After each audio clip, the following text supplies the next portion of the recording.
Hello, hello. Good morning, creative souls. This is Desiree here, and I am doing a super duper casual watercolor painting session for mamas only, just to get a little break. And I am testing this whole live YouTube live streaming today, and so I've got some music playing in the background. If you're here watching, just let me know in the chat. If you're watching the replay, let me know if you have any questions or anything, but this is just for fun, and let's get started. So, as far as paint materials go, supplies go, I have my go-tos, my professional go-tos. I've got some tube watercolor painting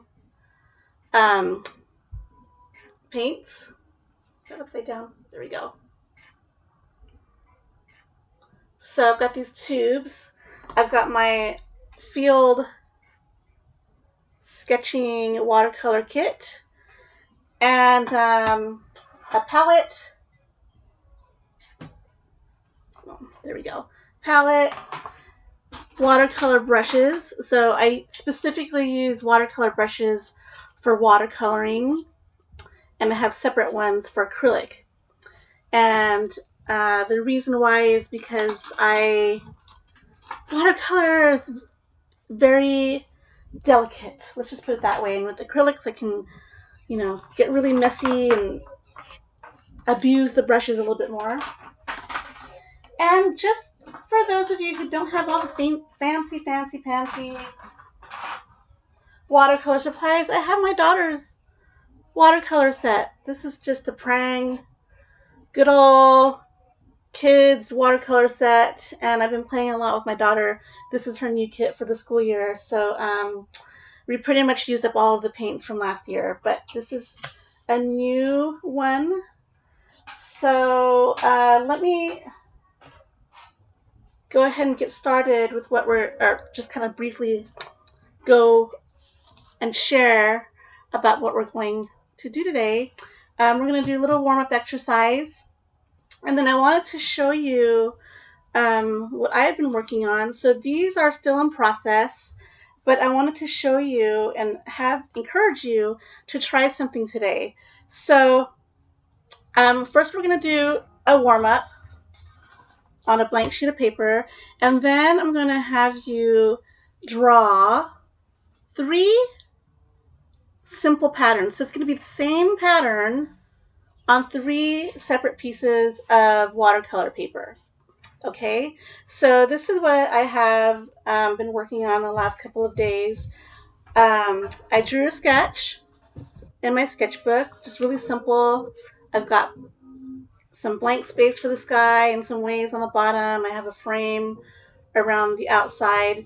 And then for the first watercolor painting, I was just playing around with my daughter because I have been spending so much time with her. She's 5 years old, for those of you who are new here. She's 5, kindergarten. We just started homeschooling, and we do a lot of art. We love doing art, and so this is a collaborative effort, if you will, between me and my daughter. So it's just very messy and fun, and she's got some beautiful paint strokes on it, and her energy is infused into this painting. And then I have the same sketch, but this is my playing around. So I, did a little bit of wet on wet techniques, and I could talk about that later. Some wet on wet techniques for this guy, and then wet on dry for these small waves on the bottom to get cleaner, crisper edges. But it's still really messy. I'm just playing around. This is not a professional illustrated piece of work for any client. So I want it to be fun, and I want it to be fun for you too. So I'm letting go of that perfectionism, which is really hard to do because I have been a professional designer for over 20 years. And so when I do have client work, I'm pretty much a perfectionist when it comes to that. But when it's time to play, it's time to let go and paint outside of the lines. So this is what I have so far. And I like to have, typically, whether it's acrylic painting or watercolor painting, 2 different paintings going on at once. That way I can work on one, let that dry, put some layers on this one, and then let that dry, go back to the other one, and so forth. It's nice to kind of bounce back and forth and step back and look at one while I work on this one, and then come back to this one while this one dries. So I always have 2 pieces that I'm working on side by side. You don't have to do that, but that's typically how I work. Okay, so we've got that. And I have the sketch, but before we begin, let's go ahead and do some really fun warm-up exercising. So let's just do a little bit of creative doodling first with some watercolor paints. And I'm just going to use my daughter's paints. Let's keep it fun today. So if you don't have any fancy watercolor paints, that's okay. Just grab your kids' watercolors and paint with me. Okay, so the first thing I'm going to do is I'm going to wet my paper with a light wash. And it's going to be clear water. So I've got 2 waters. This is one for cleaning the dirty brushes, and then 1 clear water for cleaning the brush all the way so it doesn't have any pigment in it. And then I've got, you can use a thick rag or some paper towels to wipe your brushes with. Okay? So for now, I'm just going to dab some watercolor in there. Or not watercolor yet, just some water. Just kind of prep the paper because I want to do a little bit of wet on wet. And you can see I didn't clean this paintbrush really well. Typically with watercolor, you want to have clean brushes because the whole point of watercolor is to let the white paper shine through, have the white come through the watercolors. But anyways, it doesn't matter today. And the paper I'm using is just mixed media. It's not even 100-pound weight. Typically I like to use thicker paper, but for today that's okay. We're just playing. So let's just get that, some water on there. And I'm going to get a smaller brush and activate the paints.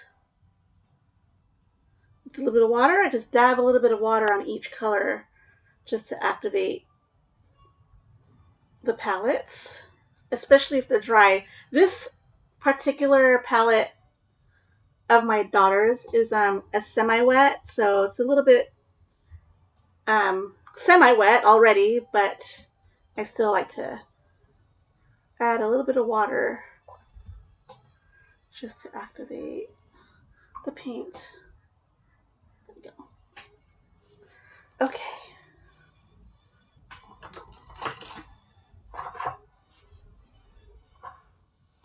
And when I'm working on professional prints, sometimes, most times I like to tape the outside edge with acrylic tape. But since we're working with multiple pieces and I don't have them on separate boards, we'll just do it freely. All right, so I'm going to start with a light wash. And I think I'm going to stay with the same color palette or the same color tones and keep it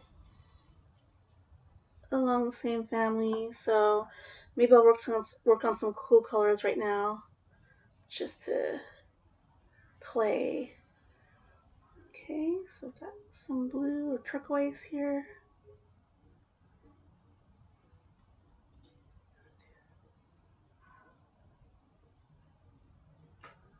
Let's just lay some color down. There's no right or wrong way to do this. Whatever you feel like doing, just kind of go with the flow.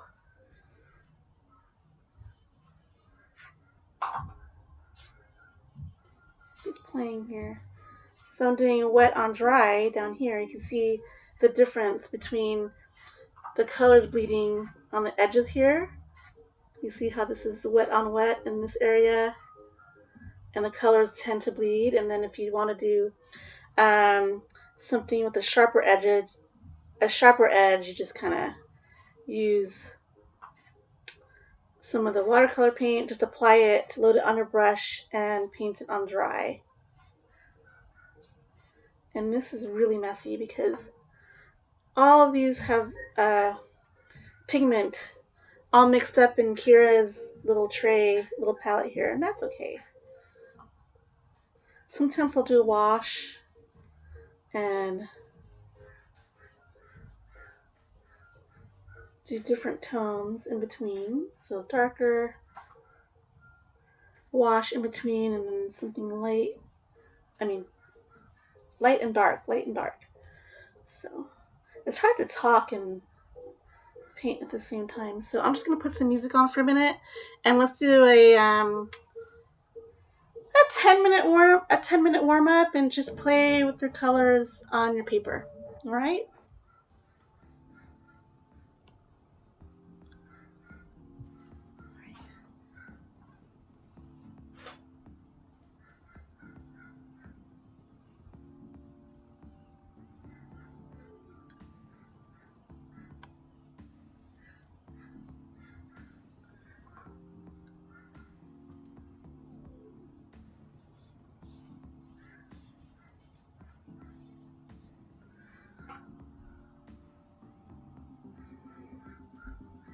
Going with a completely different color here.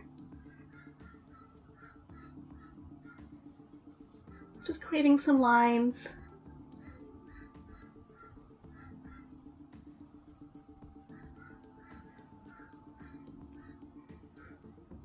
And with watercolor, there's a lot of people may not know this, especially if you're a beginner, but typically work with layers. So usually you do a lighter wash to start with on the bottom, and then you build the layers up on top. But for now, just do whatever you feel like. There's no wrong or right way.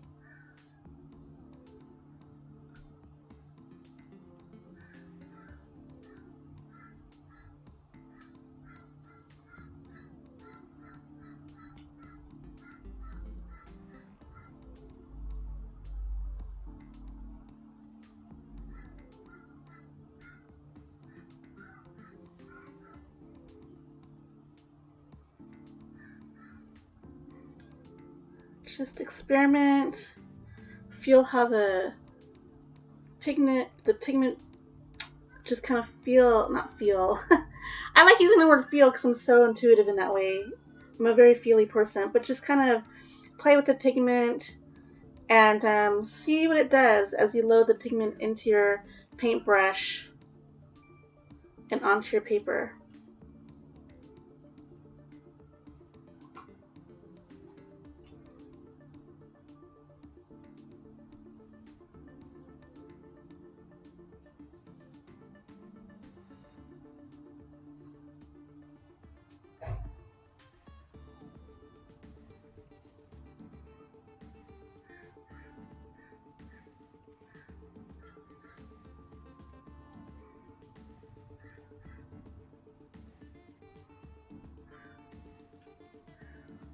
I'm just going to let this bottom layer dry here while I work up here and play.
I might even start mixing some colors on this palette here.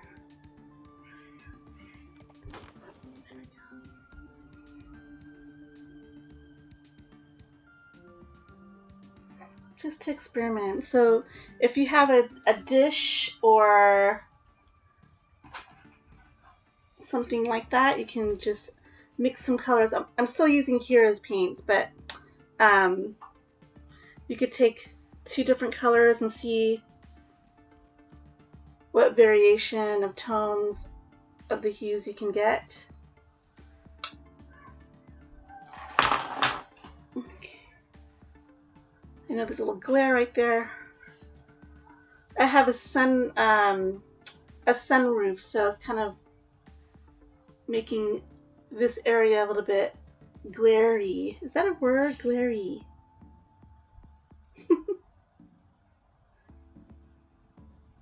I taught a little art class yesterday with their little homeschool pod, and did a picture study of Monet, of Luncheon in the Grass, and after the lesson, after the kids get to paint, I have them create a different title for their very own unique painting, even though it's a replica. And Kira, my daughter Kira, decided to name her painting Canvassy. This is called Canvassy. Super cute. Okay, so I'm going to go over with a lighter wash in between here. No rhyme or reason, just because I was playing around the edges here.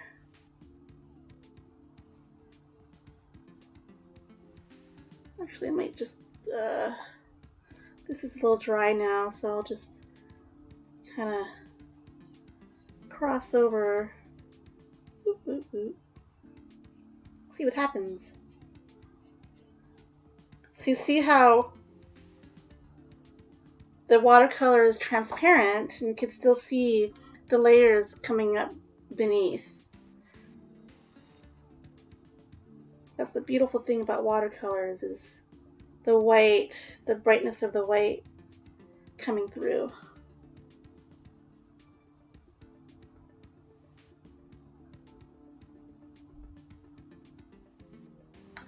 And if you prefer having a opaque, like non-transparent kind of effect, some watercolors are staining and are opaque. So depending on the color that you use, there are watercolors that are solid, but it's not transparent.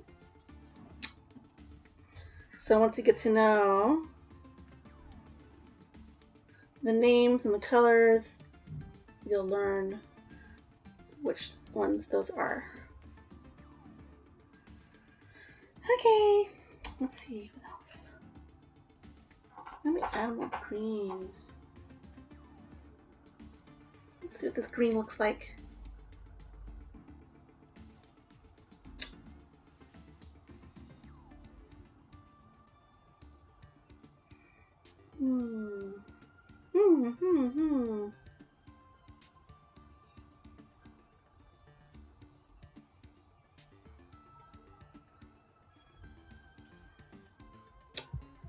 Let's see. I'm gonna forward this song, guys, girls, mamas, because I don't know, I felt like I was, don't laugh. I felt a little bit like that was really robotic. Okay. I was messing up my concentration.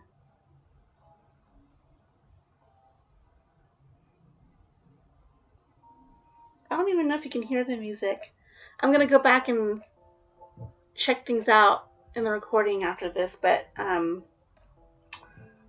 to see what I could see and hear what I could hear, so that when I do these more, I'll be even more prepared.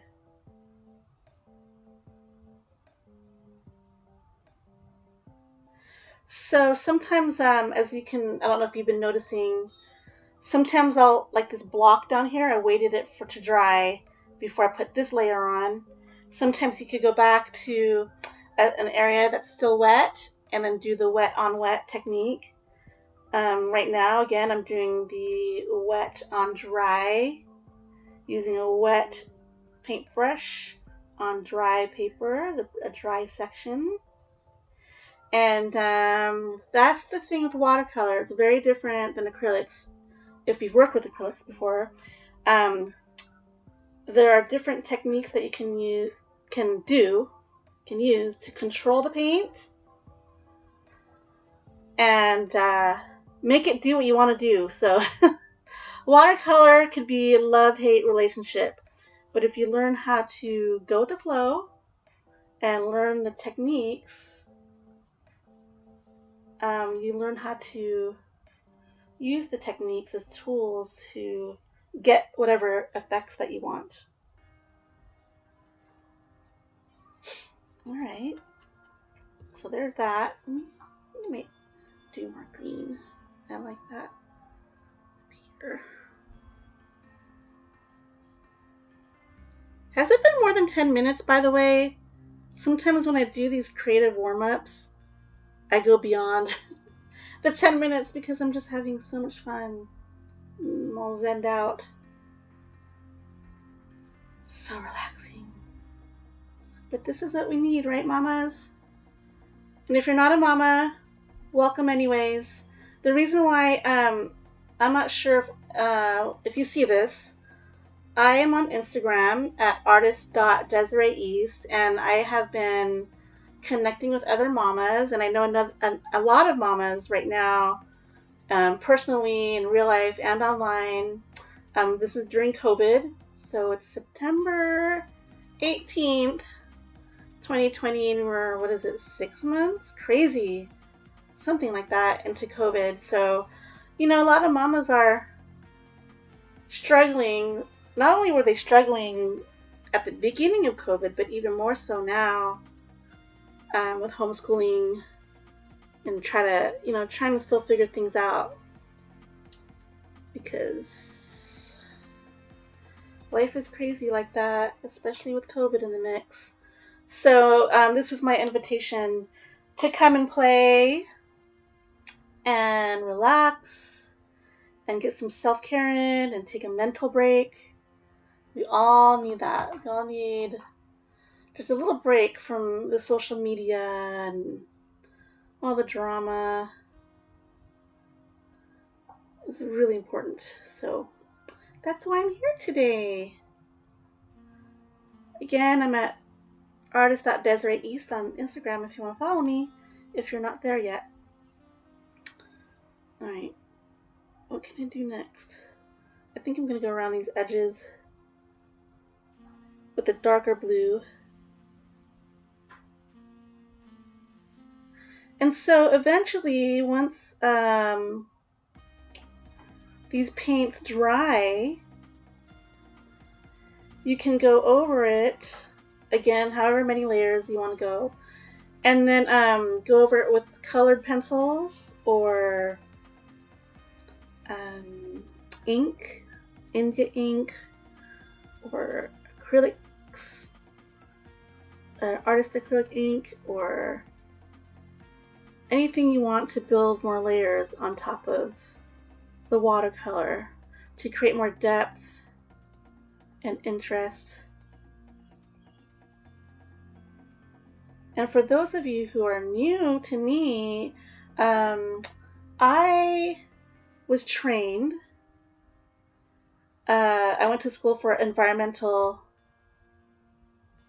interpretation, so I was trained in science illustration, and so we did very accurate illustrations of animals.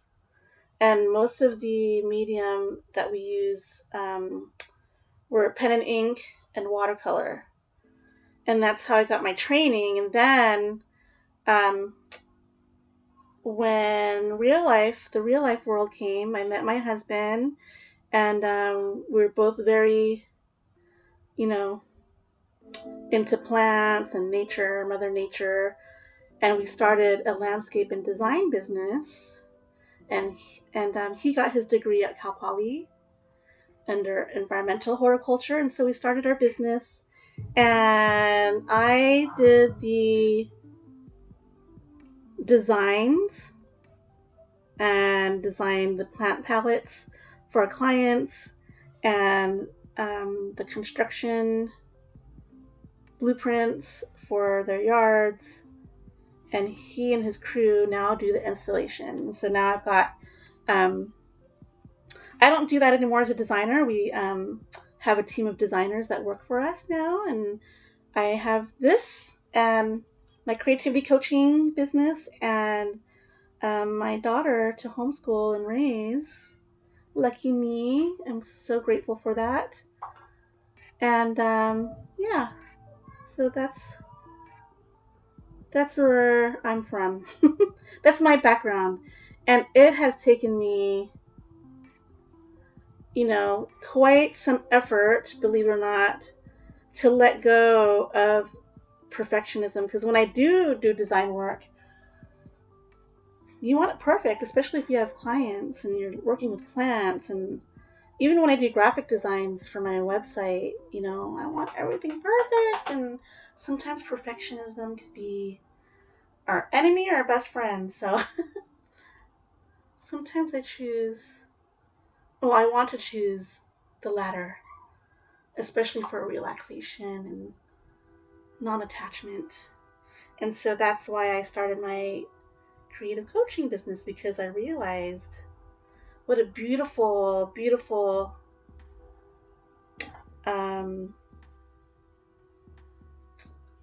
what a beautiful gift it is to be able to express yourself through art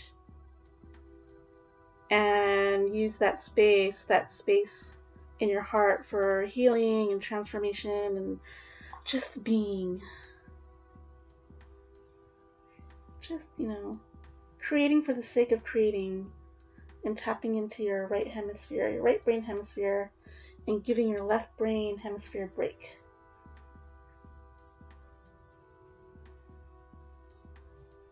Alright, so I've developed some layers and some borders and some fun elements here. I got no plan. I'm just going with the flow. Okay.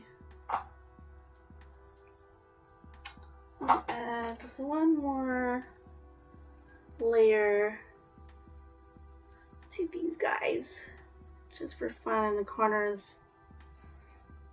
There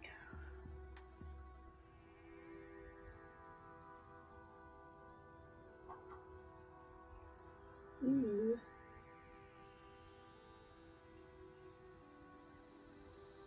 Okay. So the green along these borders were looking kind of flat, and so I'm adding another layer of color to create some depth and interest.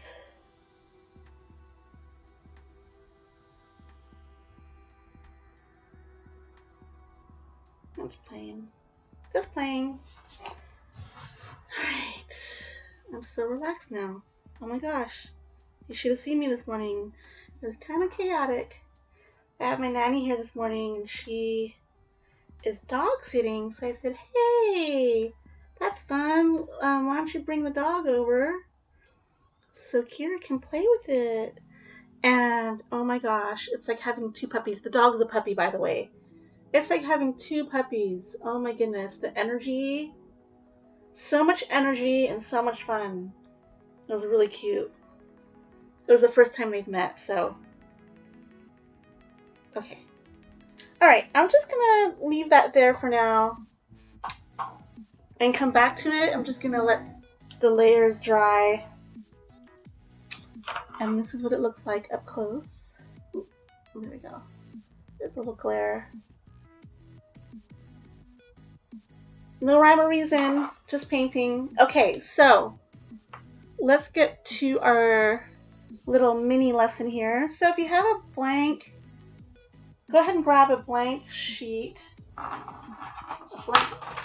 paper and draw. Actually, grab 3. So you want 3 pieces of watercolor paper, and you're going to draw the same design on each one. So keep it really simple. Okay, I just drew a frame and then a couple of waves on the bottom, and I left the sky blank. Okay, so I have 3 of those. 1, 2, 3. And the reason why I'm doing this, again, is just so that you have 3 samples, let's say. They're kind of like giant thumbnail prints, but 3 samples of the same design, and it'll help you kind of play around with different ways of creating the same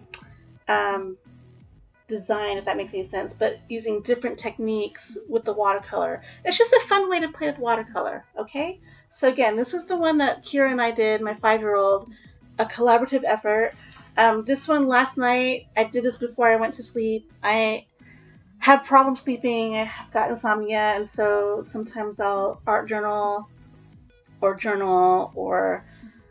drink some tea and veg out in front of the TV, but this is what I chose to do last night because I knew I'd be painting with you today, and so I created some layers here, and I used Kira's art palette, so that was fun. I didn't get into my fancy things because I knew that I was working with mamas today, so, you know, just work with what you got.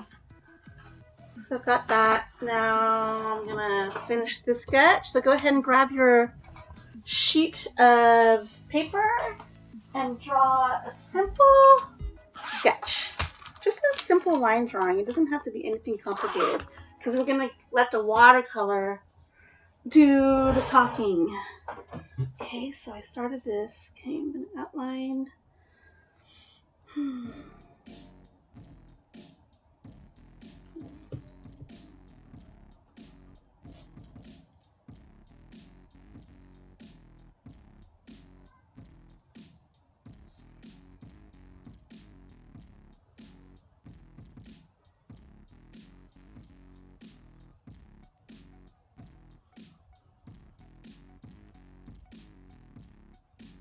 And now I know for next time that I have this glare. This is a good testing ground for my... Did I say sunroof? I'm not in a car. I'm at the skylight. I said sunroof earlier, didn't I?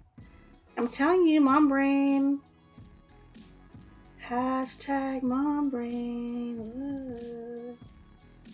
Oh, that's funky. Let me change. Let me just make that wider.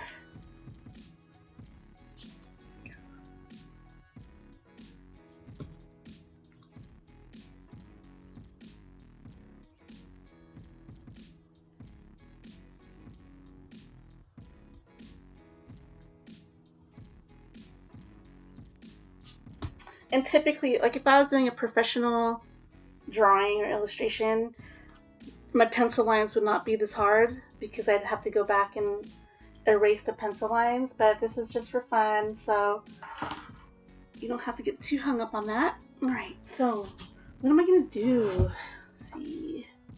So once you have your drawing, your sketch all mapped out, or sketched out, super simple, super simple. It's a tongue twister. I'm going to clean this brush. Okay. And I really loved these colors that I did for my warm-up, so I might just kind of go with what I did for the warm-up. I like that. So let's do this. Do clear.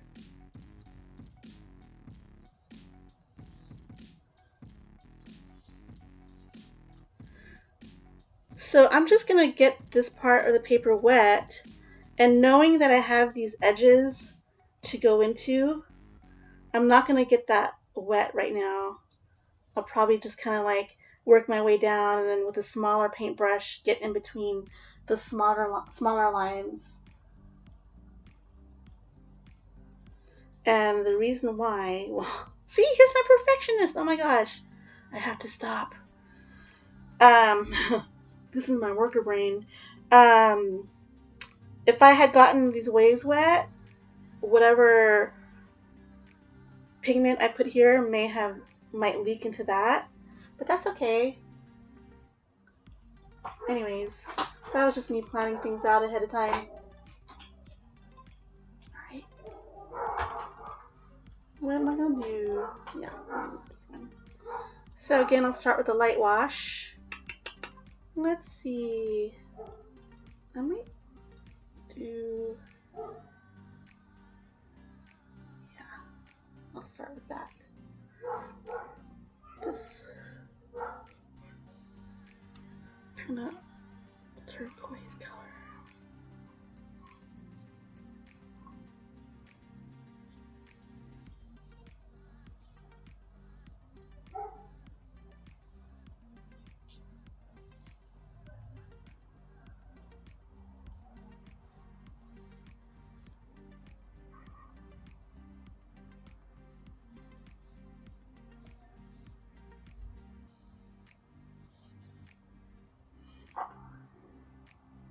And I'm keeping these edges, I'm kind of blending the edges together while it's still wet.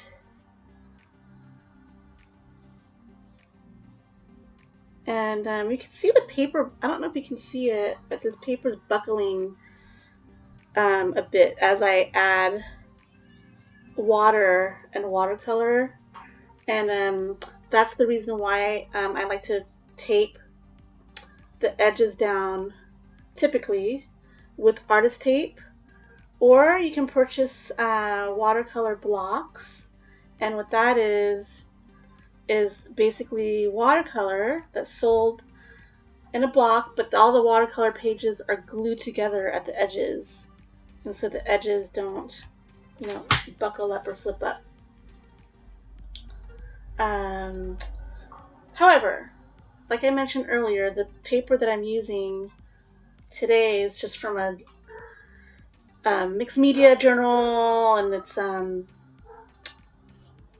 not the best watercolor paper for professional uses, so it's not that thick, but the thicker the water paper, the better if you don't want the buckling.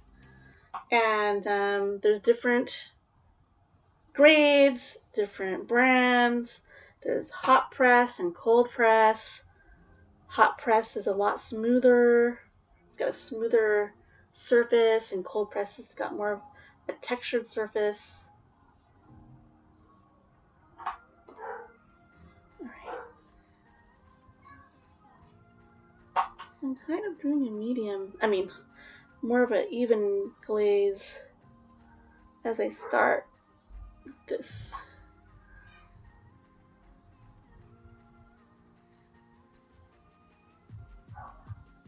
Oh my gosh.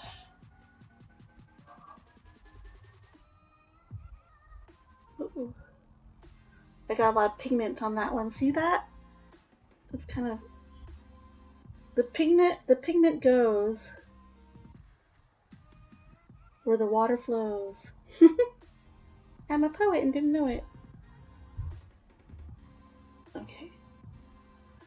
So I'm gonna grab a smaller brush. Get these little edges.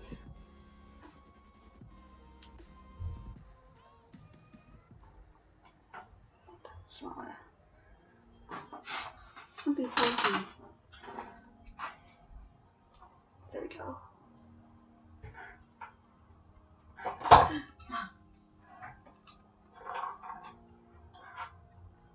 Alright. Let's work that in before it dries. See, as soon as the watercolor dries, you'll see an edge. And then, I don't know if you can see that. You see that edge right there? Right there. You can see where the darker layer is going over the first layer that dried. Sometimes watercolor, dries really quickly. So that is why sometimes I'll wet my paper before I start putting pigment on it. Alright, so this is going to be a little bit darker. That's okay. And if you're trying to get into small spaces, it's easier to do that with less water loaded into your paintbrush. Because if you have more water in your paintbrush, it's gonna, you see how nice and pointy that is? If you have more water in it, it's gonna look like that. It's thicker, and then when you press down, all the water and the pigment is gonna go all over the place. So if you want a sharp edge and you want to get into small spaces, just get that excess water out and load more pigment into it than water. So that's what I'm going to do. And it's going to be a little darker. And this is to be really, really not perfect. And that's okay.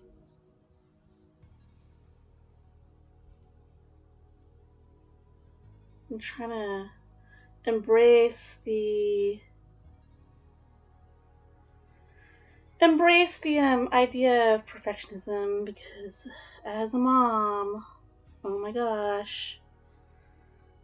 gosh, what a learning curve.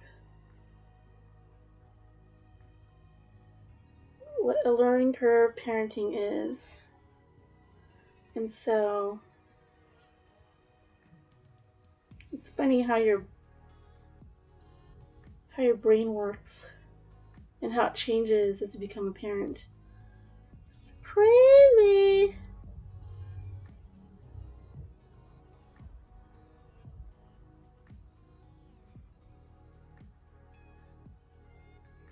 And as I go, I might even add a little bit of water just to blend these edges like that as I go. Kind of blend it.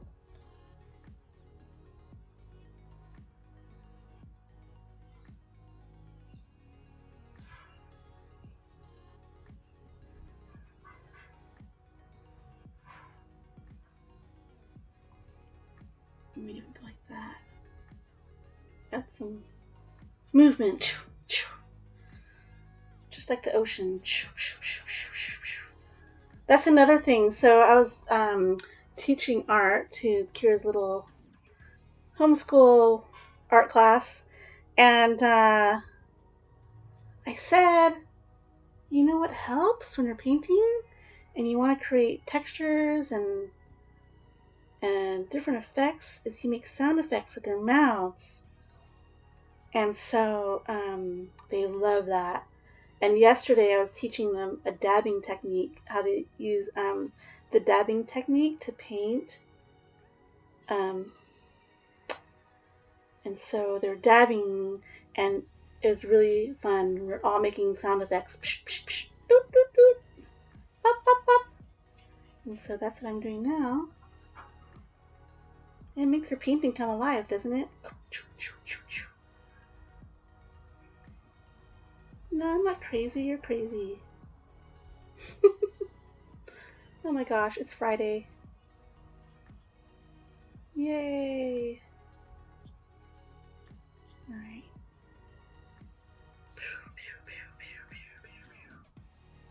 That's fun.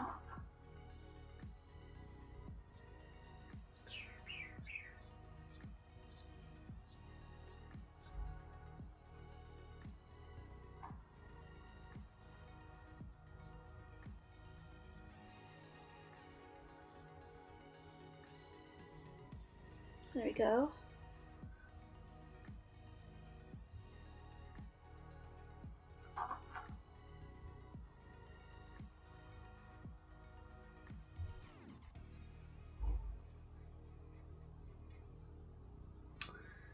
And go back and blend it a little bit in here. Okay, and I'm not going to worry too much about making things perfect in the first stage because I'm going to be building layers as I go. Alright, there's this guy. I might even go back up here to the other paintbrush. And add some of this blue. Actually, I'm going to add a little dab of blue and see what happens there. I'm going to let the paint and the pigment of the paint kind of find its way to where the water is flowing.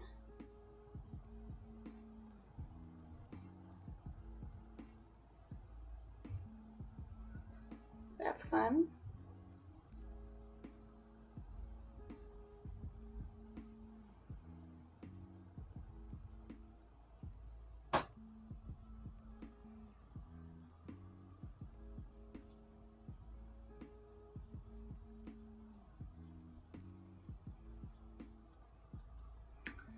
Alright, now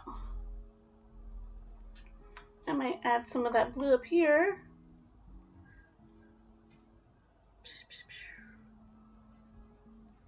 Just to create some layers and some interest, some depth.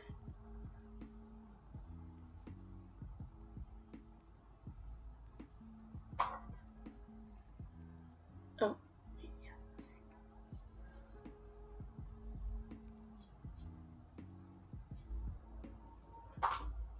And if you're curious about how I created those drip marks on the other painting, all I did was I added some water and some pigment to some choice areas.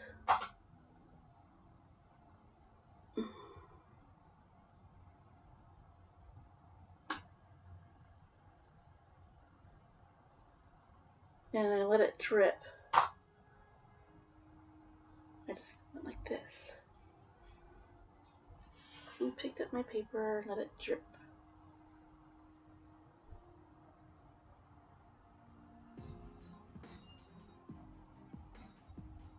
See that?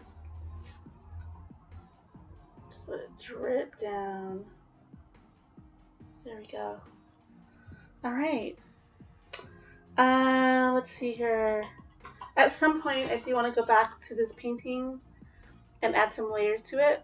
It's not done yet, so I'll do that in a minute. I just wanted to show you the process. And I'm going to add some color to these waves here. I'm going to add some California green. So, all you Californians know what I'm talking about. Our waves are not tropical blue or Caribbean blue. They're green. And not because it's dirty or anything like that. It's just, I don't know. I mean, sure, there's some places that might have, you know, a high pollution rate. But if you've ever looked at California waves, there's always a hint of green, like a beautiful green to them. And I love it. Okay. Maybe it's the kelp. Who knows? Alright, so I'm going to add some green. I added a little bit of this blue that was left over on my palette. So there's a hint of green, a hint of blue. So it's more of like a teal. Well, not really teal, not even that. It does have some green to it. More green. Actually, let me go back. Is that the smaller one? Oh yeah. Okay. Let's do that again.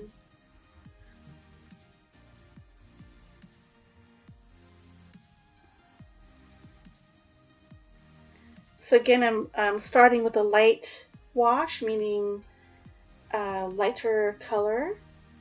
And as I go over with more colors afterwards, it'll get darker and darker.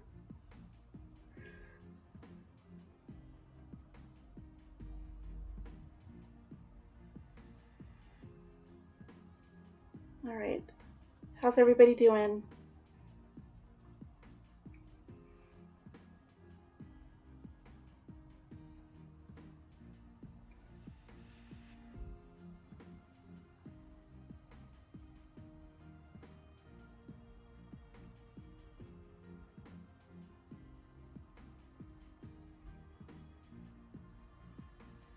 Does this need to be closer? The camera? Is that better?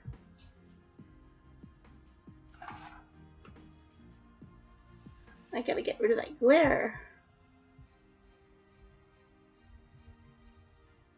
Is that better?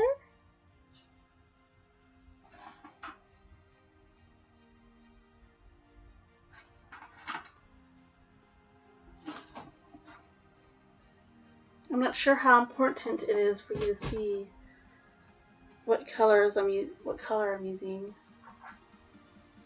They're not even fancy colors. They're just Crayola Prang.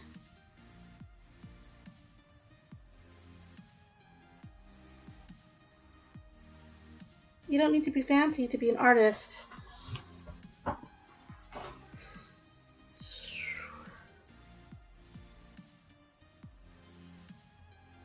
I could be a total art snob. No, really. I know what they mean by being an art snob. Don't be an art snob. I'm breaking all the rules. Oh no! I'm breaking all the rules.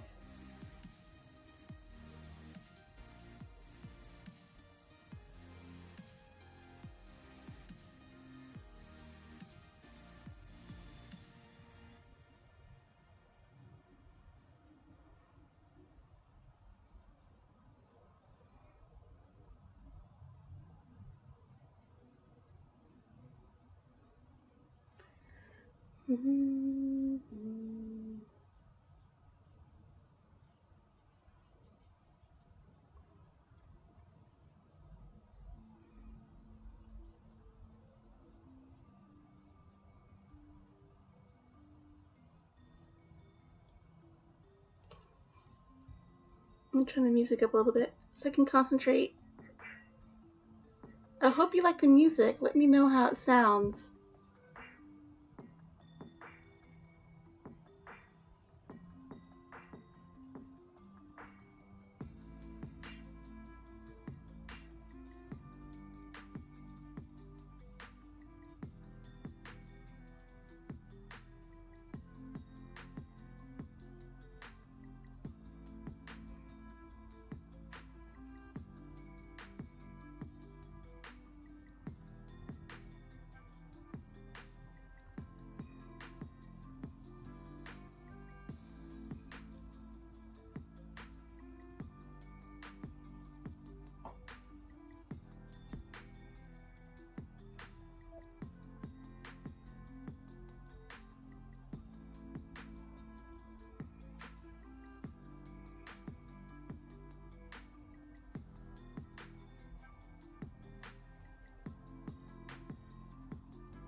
Now, let's do it again.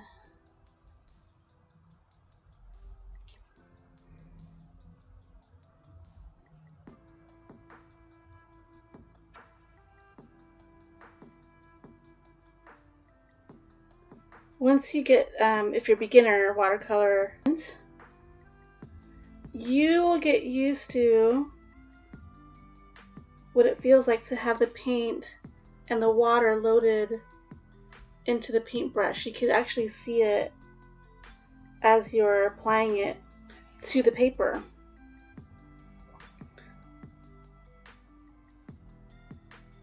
More. So as you can see, in this case, I already have my colors somewhat pre-mixed. The pigment and the water pre-mixed ahead of time. And I'm just going back and forth. And the value of it might change a little bit as I add more water and pigment onto my palette here, onto the dish, which isn't in the camera's view anymore. It's alright.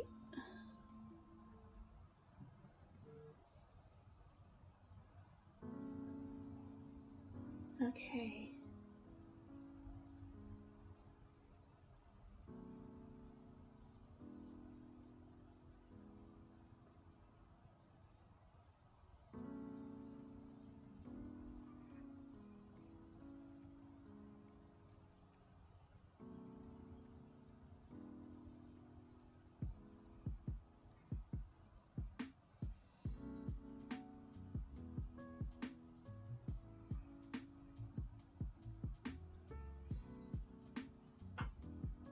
Alright. So there's the first layer.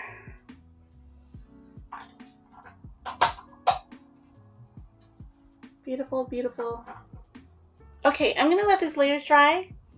We're about an hour into our session, and I'm gonna take a little snack break.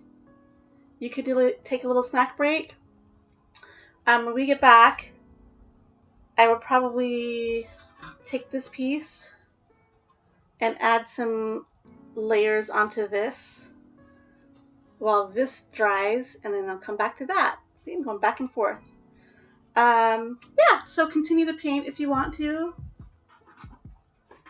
or take a break if you need to, get some water, get a little snack, and I will be right back.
Hey, hey, hey, I'm back. I hope you enjoyed your break. Alright, so, as I mentioned before, I was letting this dry, and I'm going to come back to this one and add more layers to it. Let's see, what are we going to do? So this is completely dry from last night. Alright. I'm not even going to say what I'm going to do because I'm just going to start doing it.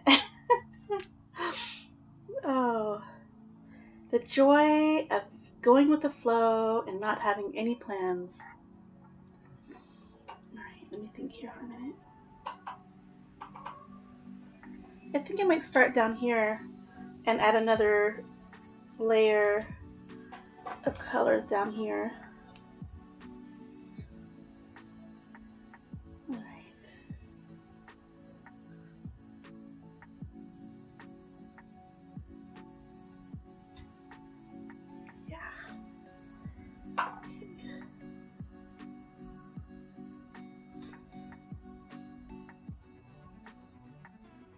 Start down here.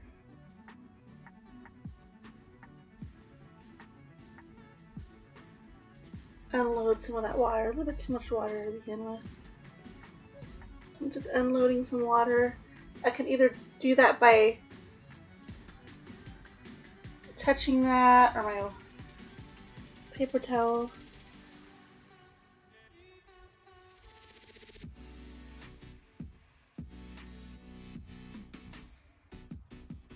I'm going to do another light glaze over this painting. And you might even see that I'm going outside of the lines. And that's okay, because I'm going to go over it with a pen. And this isn't meant to be for anyone's eyes, except for me and you anyways. It's for meditation purposes.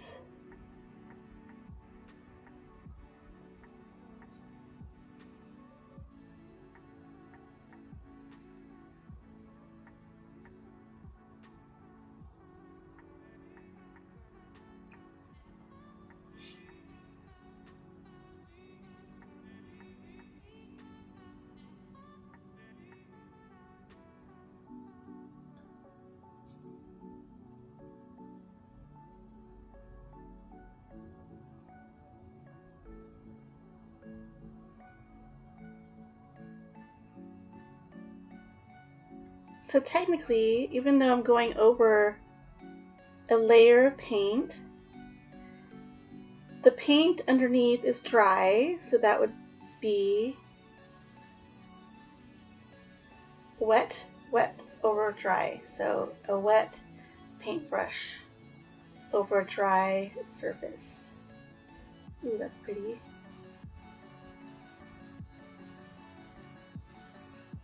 I love this new beautiful hue that came up after going over this violet color.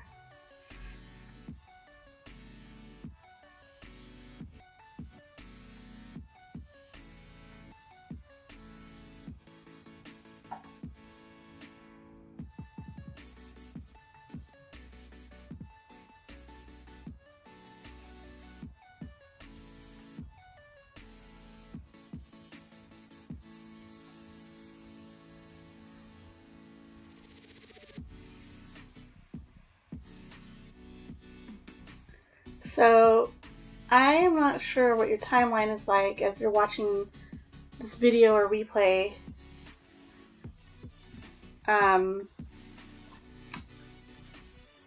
But let's see, we're about an hour into this process, and I could stay here for the rest of the day, quite honestly, and paint and paint and paint and paint and not eat any lunch or not eat any dinner. But if you're interested, I might do a time lapse I might start recording these so I could do the time lapse of the live streaming. So let me know if you're interested in that for this particular one, and I'll get that set up.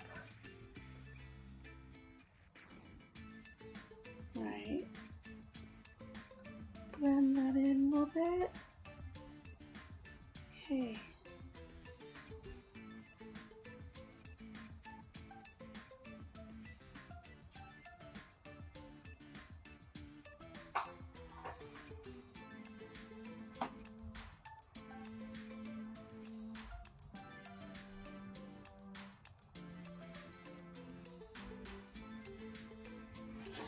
Okay, I'm gonna intentionally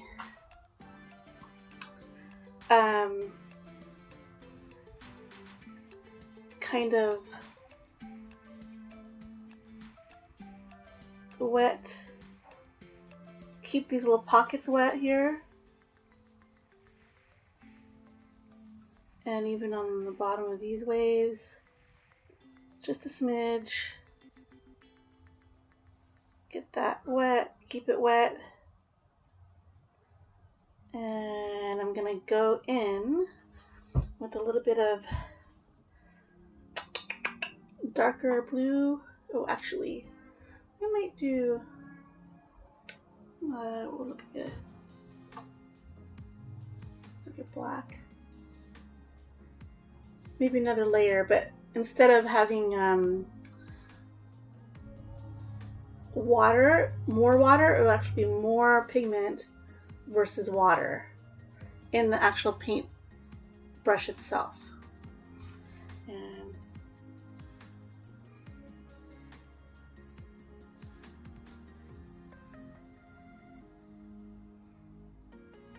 there.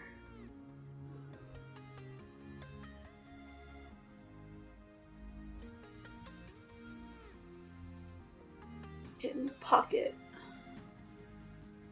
Because I want this part of the wave to recede into the background. I'm going to make that a little bit darker.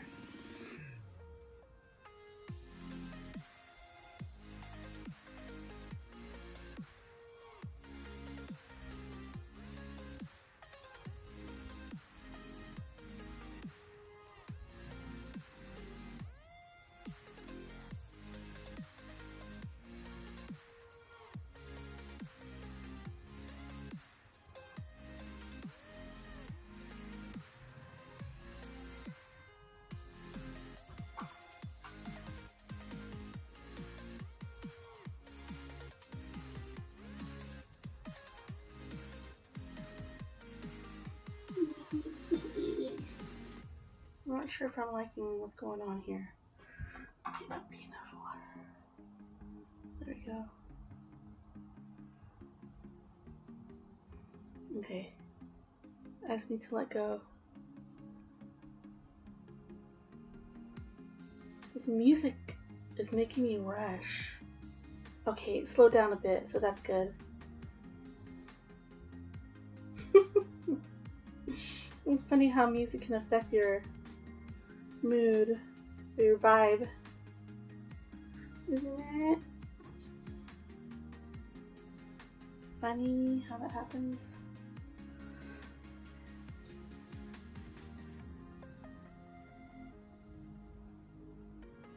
Alright.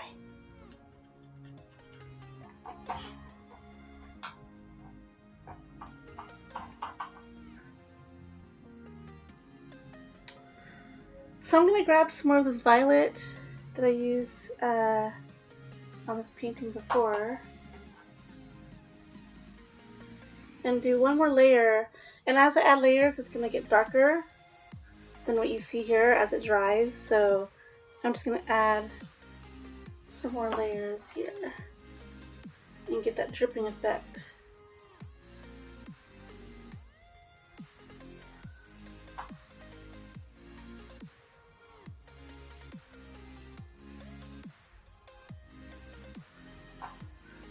Not in the exact same places, just in a randomly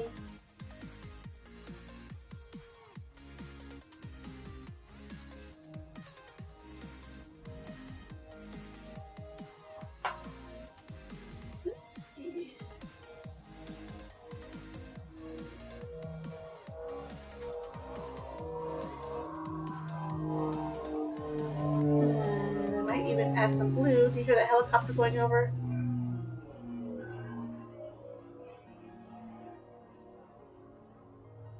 I'm going to add some of this blue.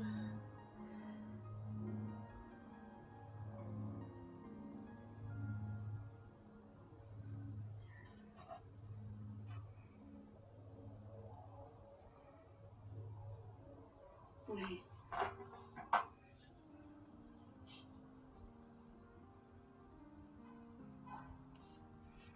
Okay. I'm going to do a little experiment here. I've got this artist acrylic ink, and it's an indigo color. And I'm just going to add it to these drips. Let's see what happens.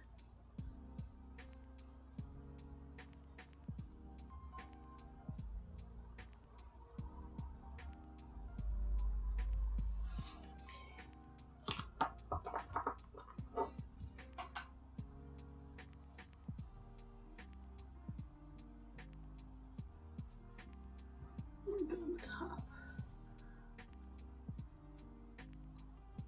That's pretty.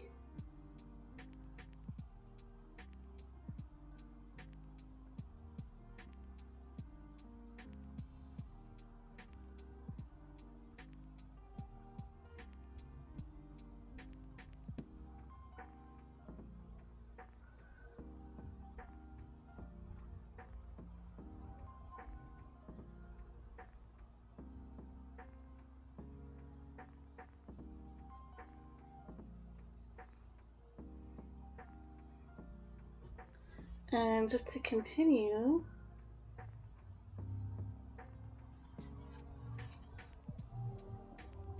that drip.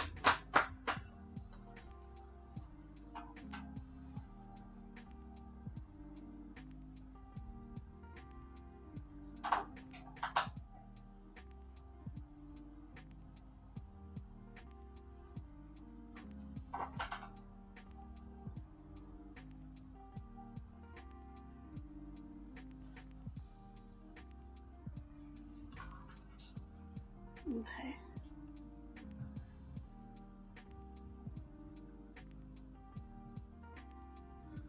And I'm going to take some of this India ink that I have loaded on my paintbrush from playing around right here and add it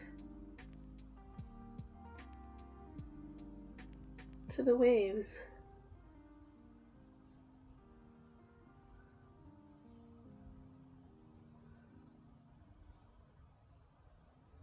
See what happens.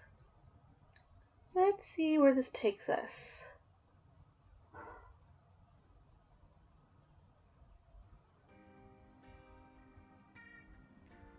India, did I say India? It's indigo. I do have India ink, which is right here. Actually, this is black sumi ink for writing with a fountain pen and drawing and illustrating with a fountain pen. And what I meant to say was that this color is indigo. Did I say indigo or did I say India pink ink?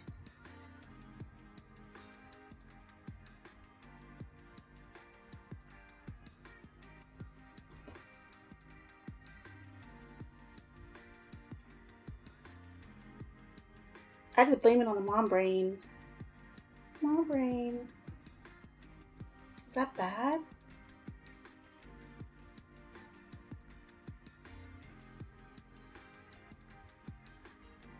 Steal some of that.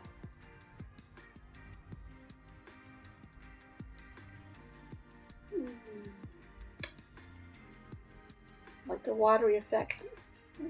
Get in here.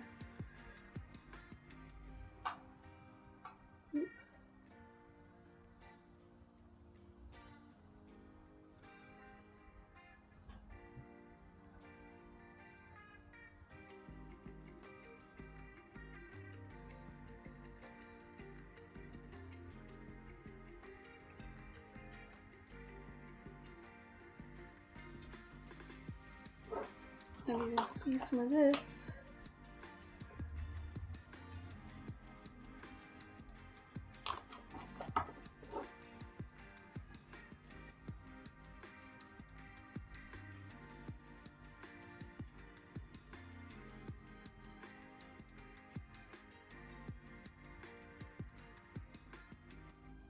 waves have a lot of movement. So even though I started with a really simple drawing, as you can see, you can create movement and textures with the watercolor. As I mentioned before, letting the watercolor and the artwork do the speaking.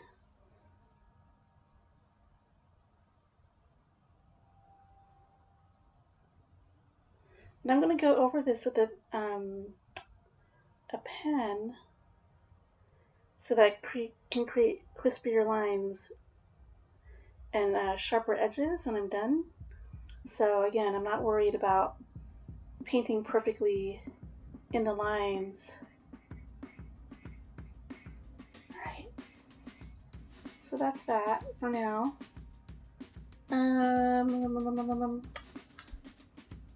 I feel like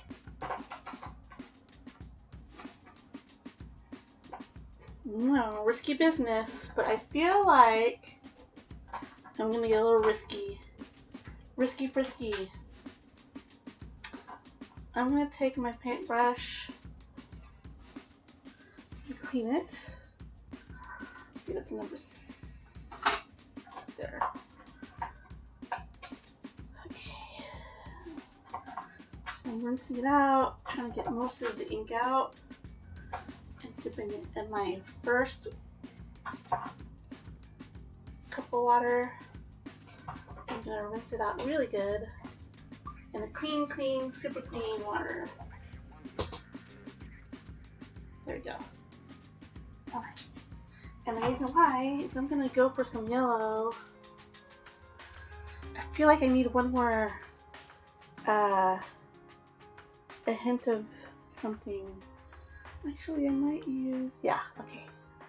I'll continue using Kira's paints, but stay consistent. Alright, first, before I do that, whoa, getting all crazy over here. I'm gonna get another brush and wash that so I can do a clear wash over this paint.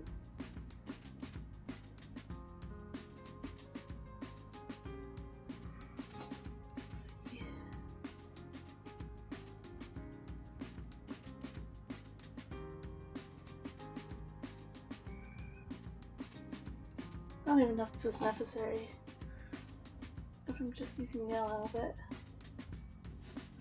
I don't want any hard edges, so that's why I might run into that. We'll see. Alright.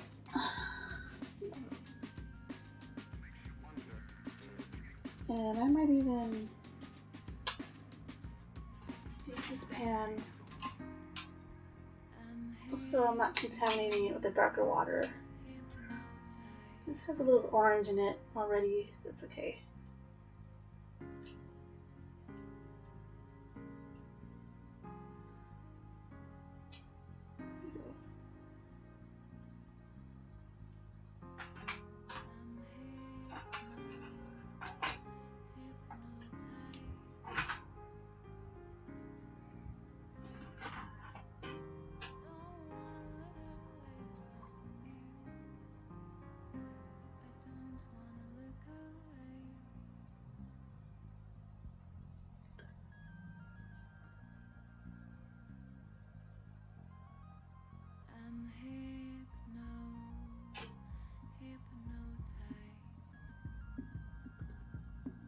So because the yellow is transparent, obviously, and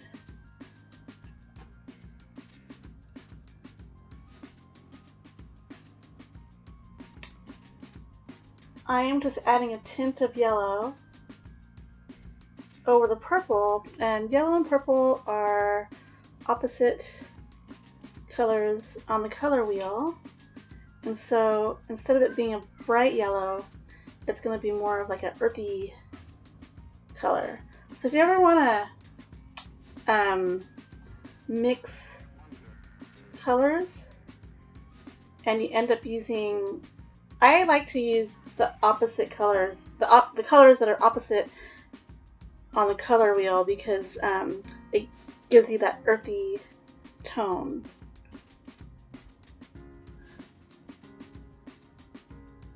And some white there, so I can add some yellow pigment that'll really stand out. See that in the white areas, little tiny white areas even.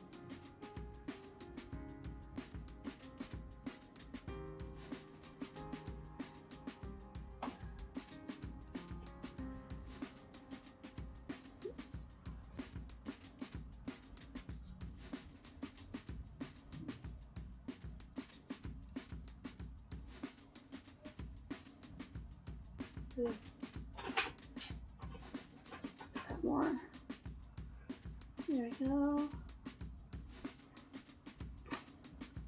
And I'm just gonna blend that in. And I'm going to use the same, as I blend in to the purple, I'm just using the same strokes, the same type of strokes. So I'm kind of going like in a horizontal pattern to keep that consistency.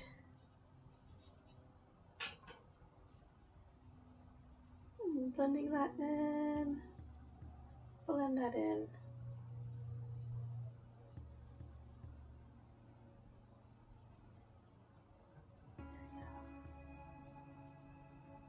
I might even add a hint of yellow to these areas that are still showing some white.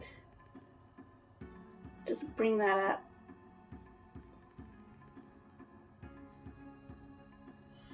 So that we can create some harmony and unity. And a great way to do that is to repeat things. So you can repeat patterns, strokes. I'm repeating both the color yellow and the type of stroke that I'm doing. I'm just getting up these white spaces.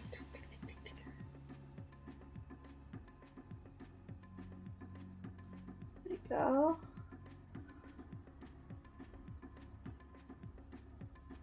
Let me connect it here.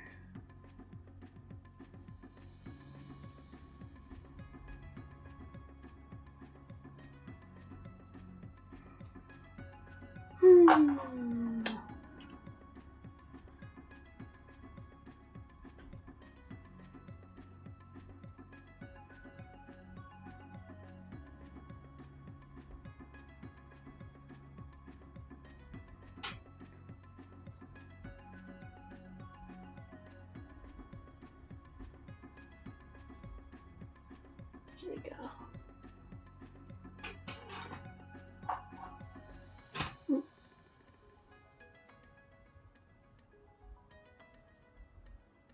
Alright, how's that look? Very interesting, eh? Okay, I'm gonna go back down to this wave. These waves down here, and add a little bit more of this bright turquoise color. There's no official name for the Prang set. That's alright. No fancy names here.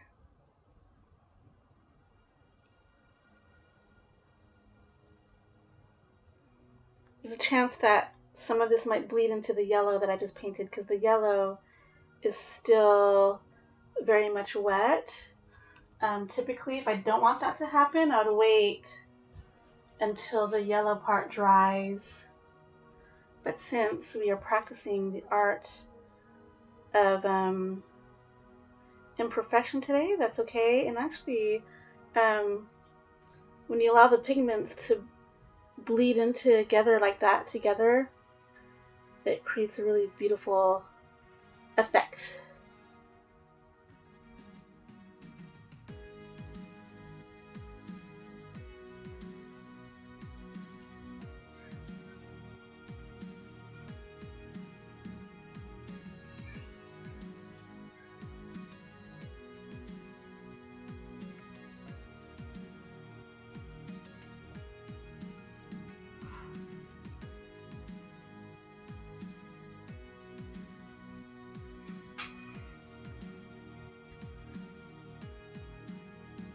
And now that I look at this, I might leave the bottom part white.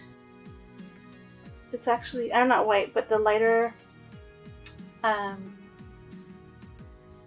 color, that first glaze that I did, because it pops out more.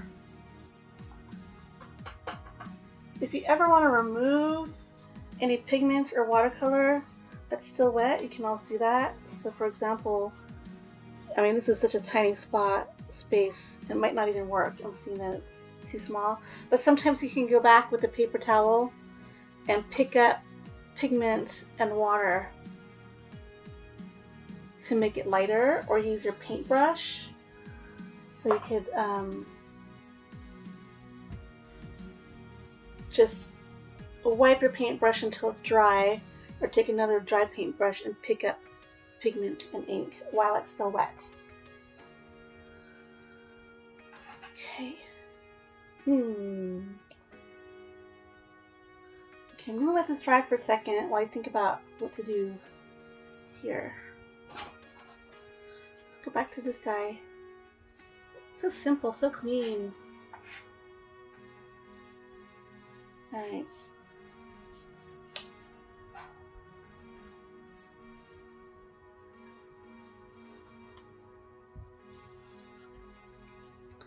Since I went darker on the other piece, let's go a little lighter on this piece. I might keep the white. What to do? Let's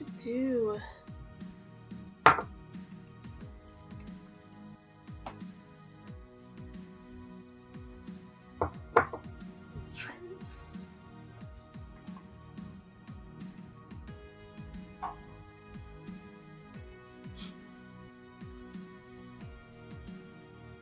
I'm going to create a space for clouds, so I'm imagining in my mind what that might look like.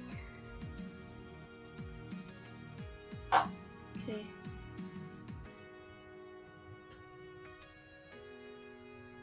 You know what? Actually,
Okay, so I'm going to put this one aside for a minute. I love this simple feel that this one has, so I'm just going to let it sit, see what happens, and come back to this one.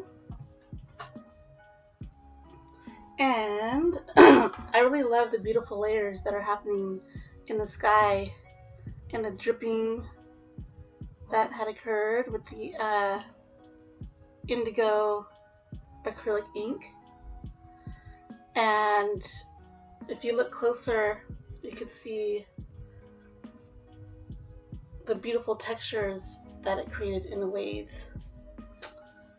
So now I'm gonna add some lines with some acrylic ink with a pen. So I've got a fine tip. This is an extra fine tip acrylic paint pen, and I've got this one here too. I think this one ran out of ink, so let's just check. But yeah, this is a really fine tip here. Alright.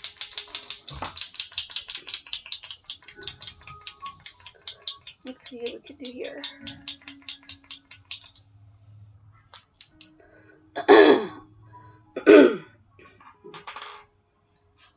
Test it out on my, before I do anything, I'll test it out on my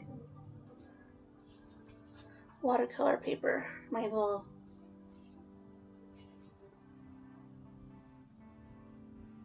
artwork here, my for my warm-up. Oh, see, good thing I did that. I just saw a big old blob come out when I pressed it. See that?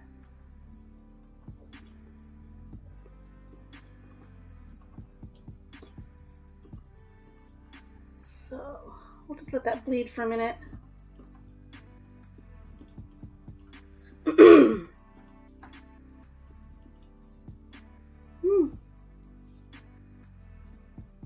You wipe the tip.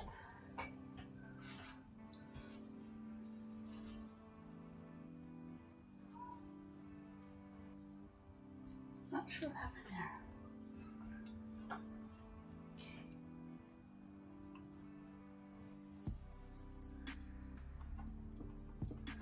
Is that all the ink? Oh, what's going on? Let's see.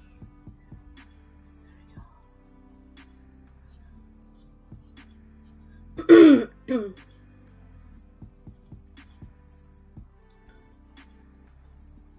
That would have been disastrous.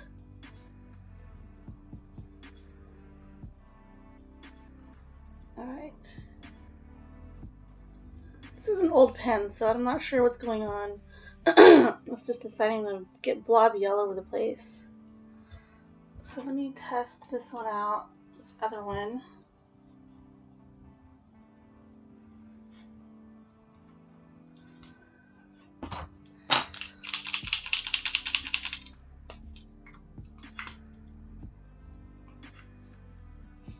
You're supposed to press down until the ink comes out.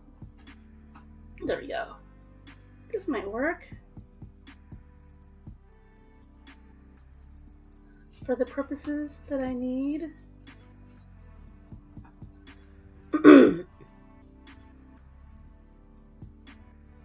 Alright, let's try that. I'll use this pen instead. Okay, so what I wanted to do is to come back here. That's why it's nice to have this warm-up piece of paper. You can come back and let the watercolor dry, maybe add another layer if you're trying to test colors or test acrylic inks or anything, even if you're using black India ink or your mechanical pens. When you go back to your illustration, it's nice to have this sheet of paper to test things. Alright, so not only is it for fun and for warm-up, but for testing. Okay, so what I wanted to do was, alright, activate this one more time. Make sure I've got some ink on the nib. There we go. I'll just come back to blot on there if I don't You too. Okay, so it's going to come over here. Is that dry? It's pretty dry. Okay. Because I painted over this with that darker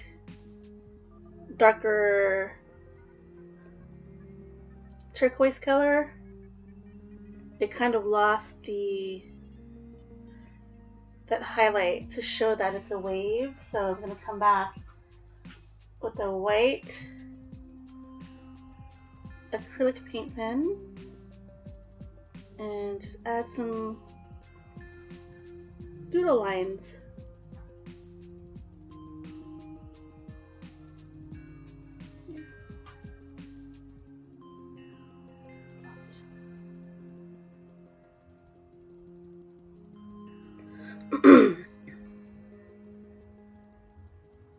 Can you see what I'm doing here? Let's see.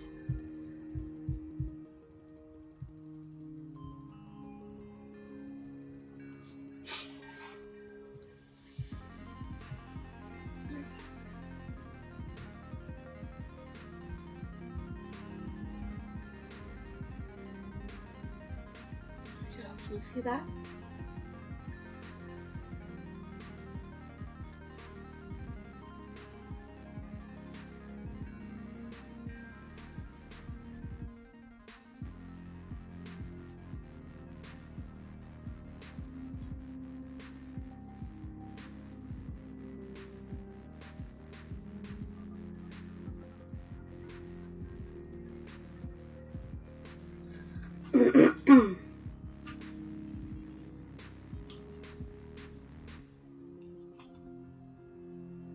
Oh, it's alright. Just keep going.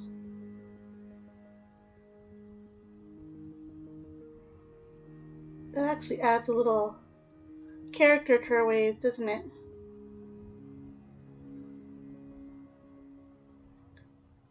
So since I made that happy mistake, this little dot here, I might just repeat that. Here we go. Just random dots.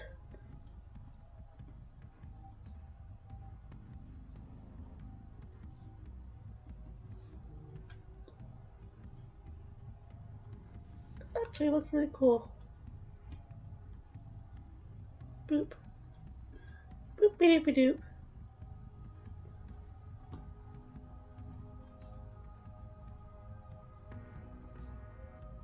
Whoa, that was a big one.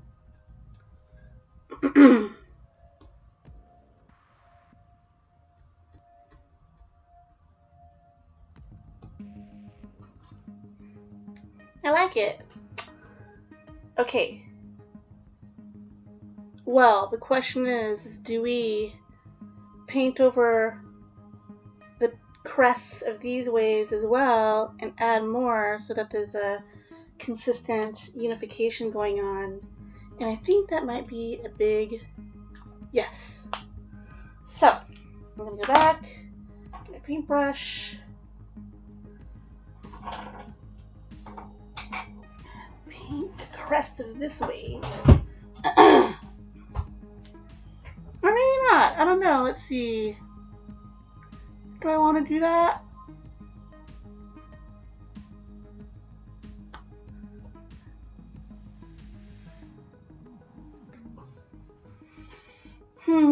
Decisions. Yeah, let's do it.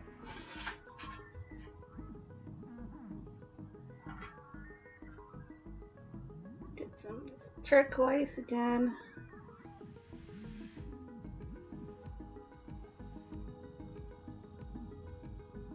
I really love this color anyways. There we go.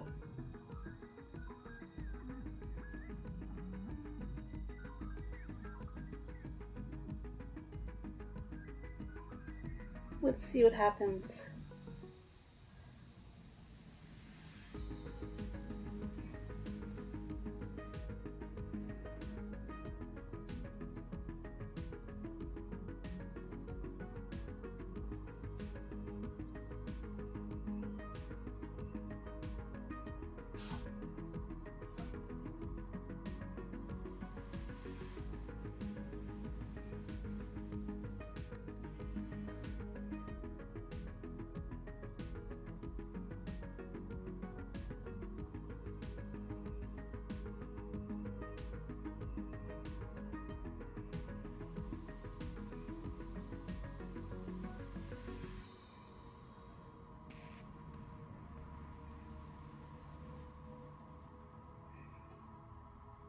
Alright, so there's that. I'm going to let that dry for a sec.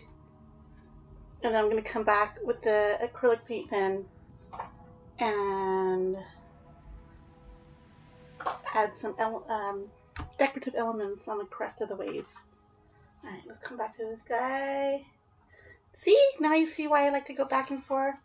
Alright, so I'm going to start creating some fun clouds with this guy. And I'm going to use this artist acrylic ink with the, what do you call this thing? Can't think of the word. Anyways, I'm just going to go and create some clouds.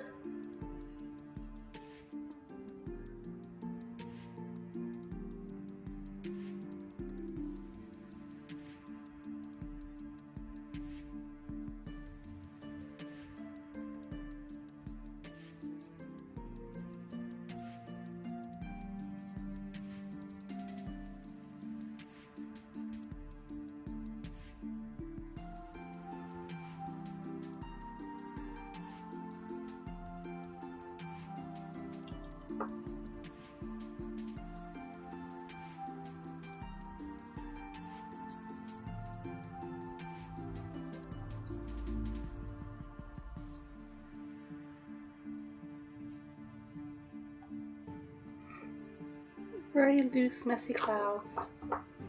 And then take my paintbrush.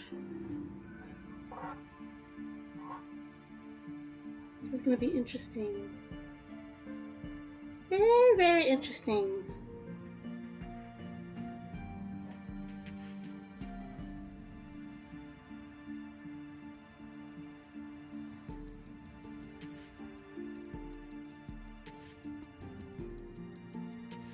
I was blending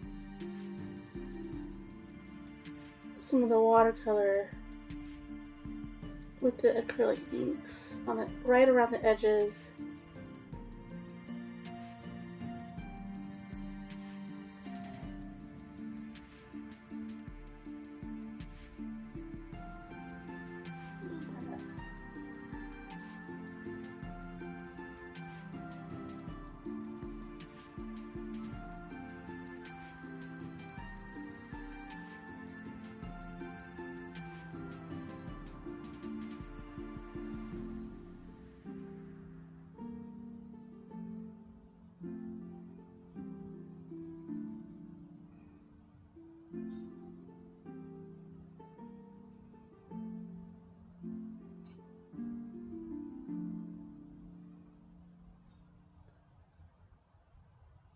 Here's me little clouds.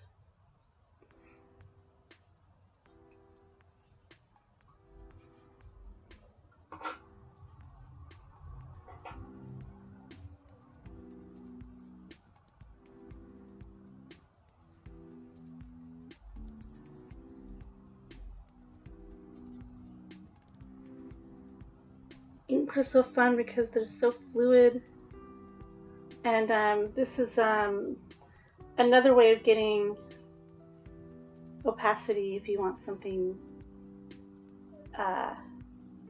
that's not see-through.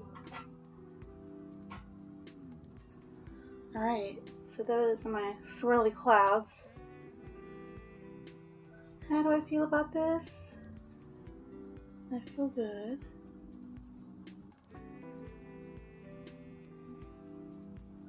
Really edges there.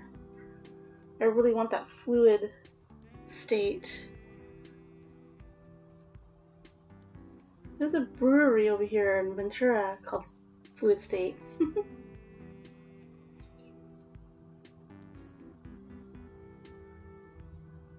we go. Alright. There are my clouds.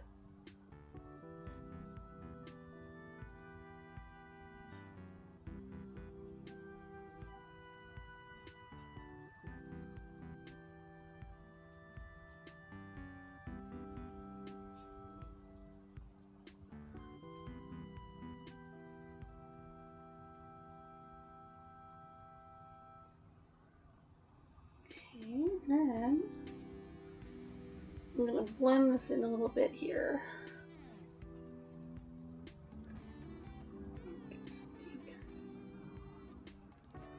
Blend this in.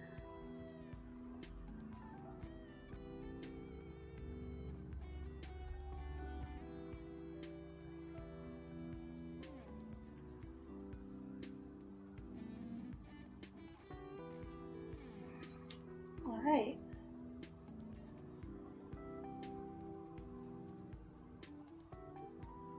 There we go.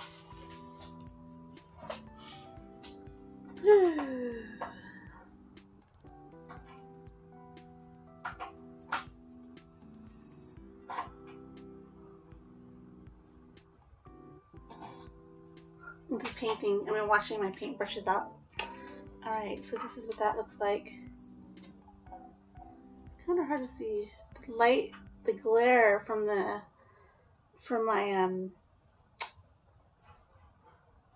skylight's kind of not showing you the true view. Anyhow.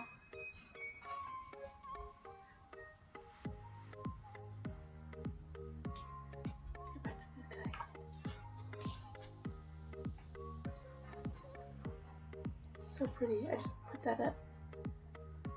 I'm going to let that drip.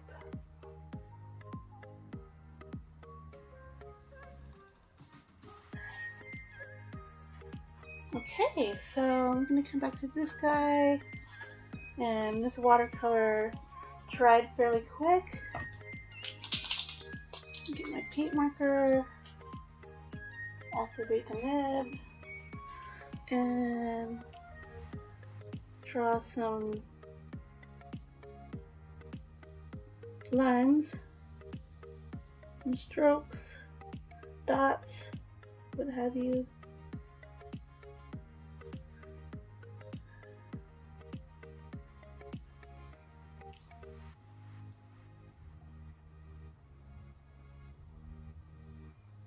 I'll just do the strokes first and then come back.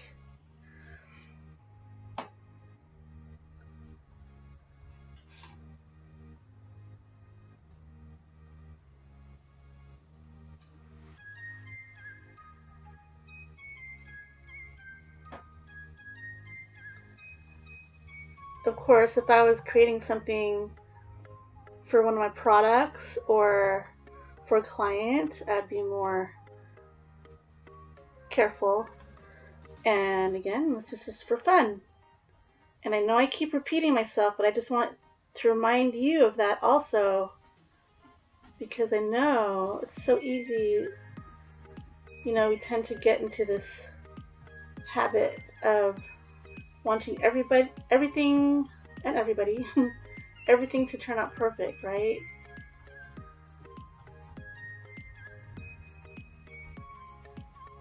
That. All right, there we go. Then I'm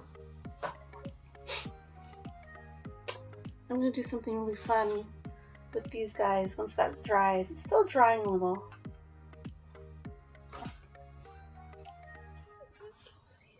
I hope you're able to see that. Okay, and then I think I might go with some dots here. I really like that. Actually, you know what? I'm going to keep it like that for now.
Now when I do this, it's creating some energy and movement in the sky. So when you do things with movement, like you can literally see me being squiggly with this pen, it leaves that energetic movement on the painting itself.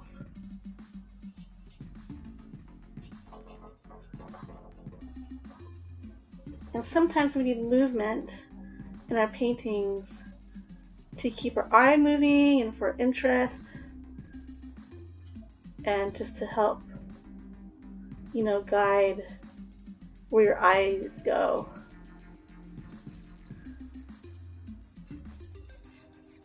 And to make sense of shapes and objects that you want the viewer to pay attention to.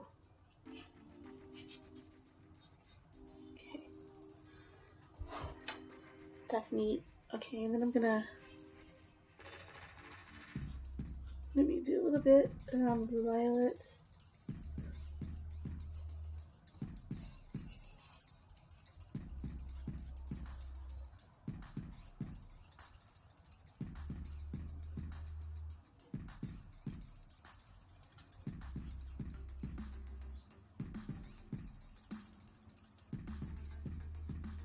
It's like the music.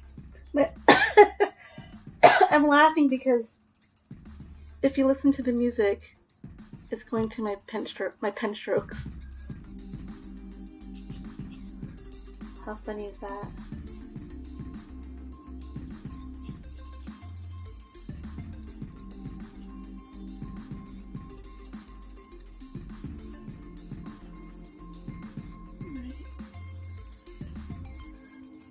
I might want to capture some of this yellow.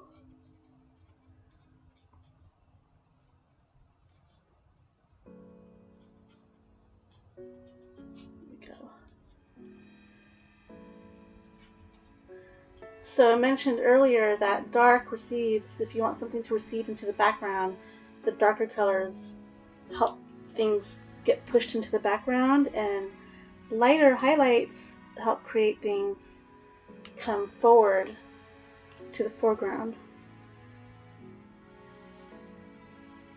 So as I outline these things, that's helping some of the shapes come forward. And just like how I did with the waves down here, I added the white lines and dots so that that can come forward as well. And now I'm gonna go back down here and maybe do some loose outlining of the wave itself. So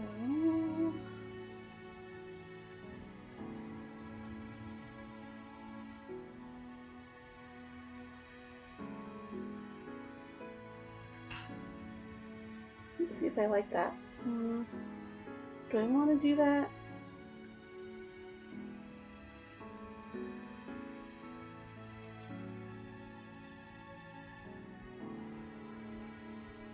I'm not sure.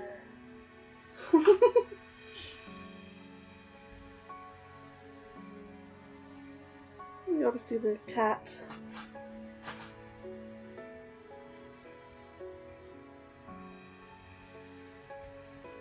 Yeah, I'll do that.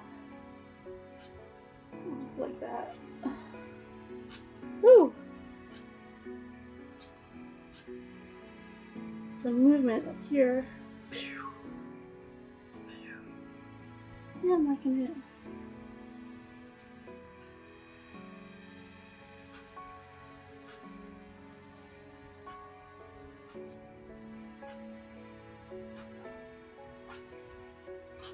All right. Okay. Let's let that dry for a moment. I think I might want to come back with more yellow here, and I might do it with color pencils. I think that'd be a great way to fill this in with yellow so that it doesn't look so dull behind the waves right here. I think that'd be a great way to create some contrast between the waves and the background. So let me think about that while we come back to this guy. This guy.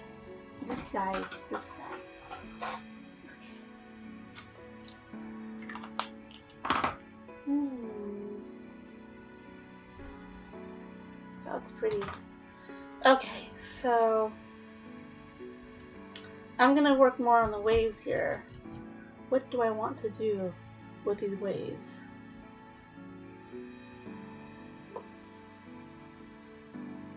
I might add another layer of green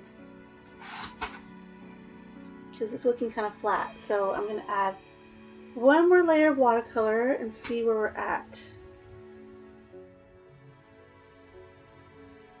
Scoot this out. Zoom out just one little scooch. There we go. Okay. Any questions?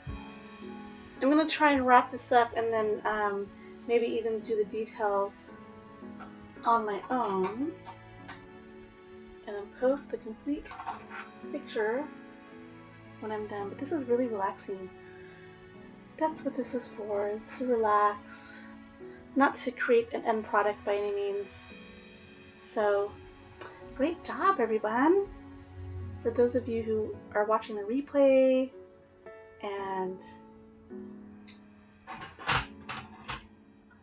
tuning in, thank you for being here. Oops, this here. Yeah, let's get some of that. I'm just mixing a little bit of green on my palette. And we're going to make this bottom one a little darker for now. Let's start with that.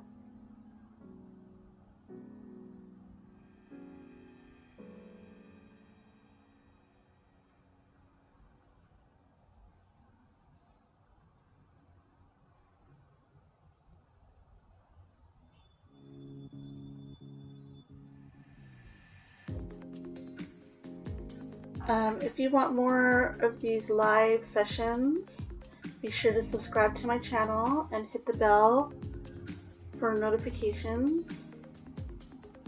And if you want to stay in the loop, be sure to go to my website at desireeeast.com to stay on my mailing list. I don't send much emails out except, to let you know that I have a course coming up, and sometimes to say hi, but I don't spam your mailbox at all. So I'd love to have you on the list if you want to keep in touch. Great way to stay posted. So that's a darker green that creates a nice balance, and I might go back and add some of this darker blue.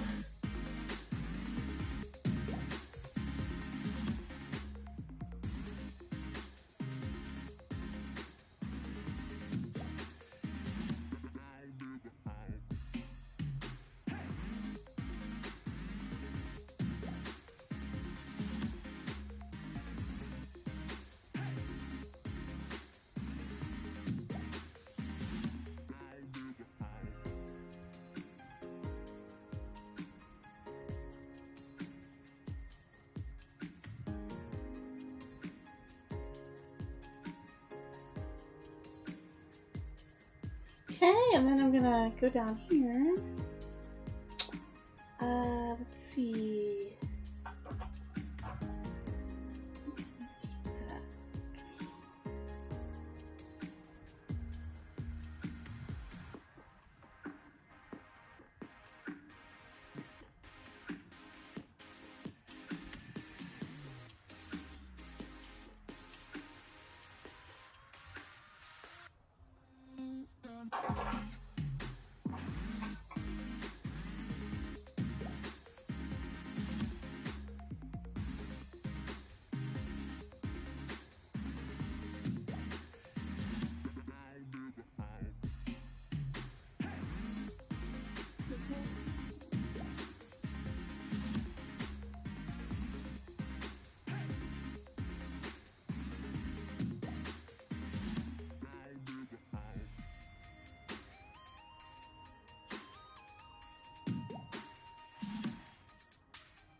So I wasn't expecting to do this for 2.5 hours. I thought maybe 90 minutes, but I think it's because I had suggested on working on more than one piece, which is typical of my workflow. But if you just want to do a creative meditative exercise, then just do the creative warm-up. If that's something you want to do on the daily, I think that's great. Just doing that is just enough.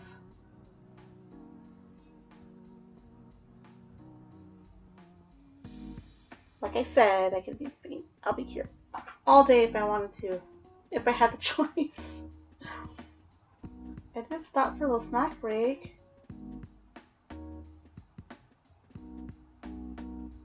Alright.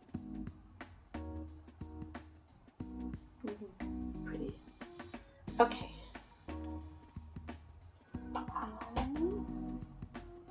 Where's that blue?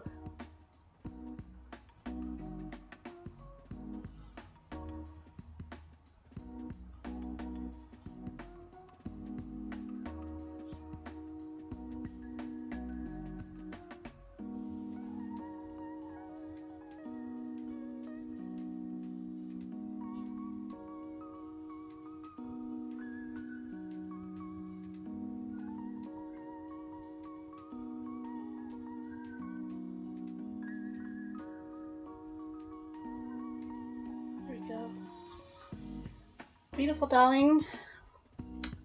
And now I'm going to do the crest of the waves. What shall I do? I think I might, this sounds crazy, but I might paint them yellow. I wonder how that might look. Let's see.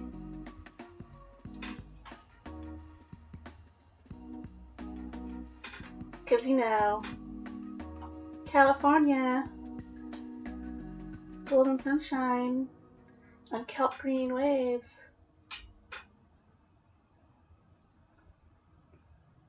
I might keep it white. You know what? I might keep it white. I might keep it white and just outline it. I don't know.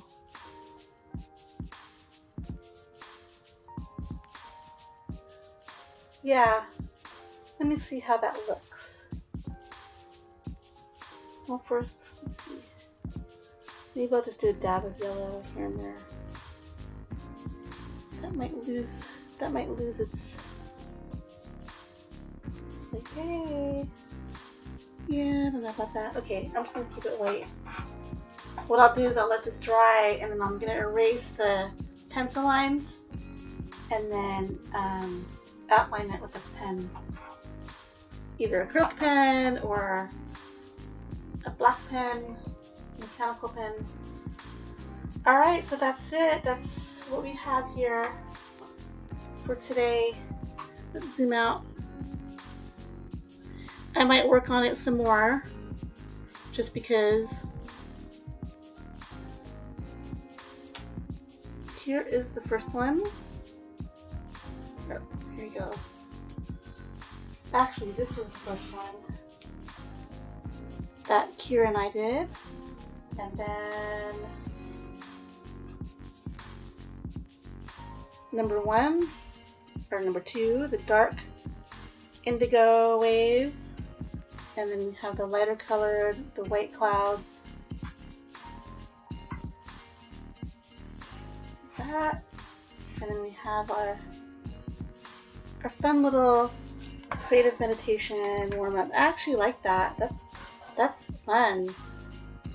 I could add more to that and see what happens. But anyways, thank you so much for being here today and watching this live stream. I will have the recording up here soon. And if you have any questions or comments, please let me know.